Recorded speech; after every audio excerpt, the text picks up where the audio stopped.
European modern culture. terrorism. There's a reason why he keeps mentioning modern.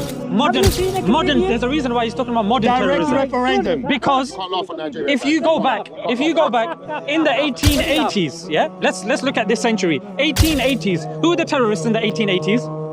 1880s.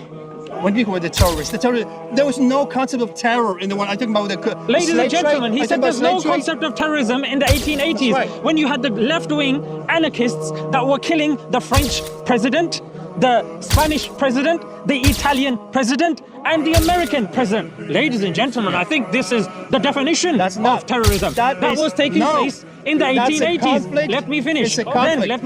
Then it's not a conflict. It is a conflict. People terrorizing innocent people for political means. Then you move on to the 1930s. There's a reason. If you search this up, use any artificial intelligence or use the authentic intelligence as well. Yeah, 1930s, you had the Israeli Zionists.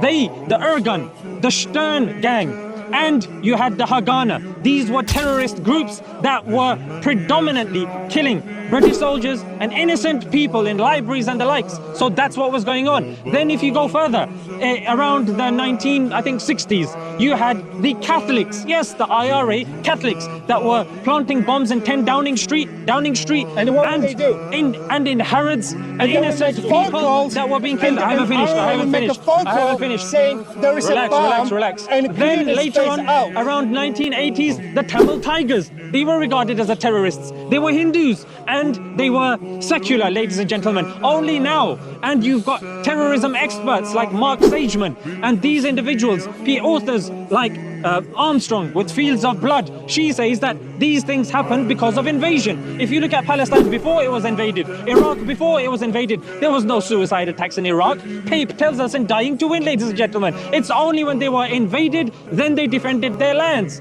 So ladies and gentlemen, for him to just bring out, oh, it's Muslims, they've been doing this forever and this, I've given him statistics, I've given him examples, I've given him facts. Let's see what he says now.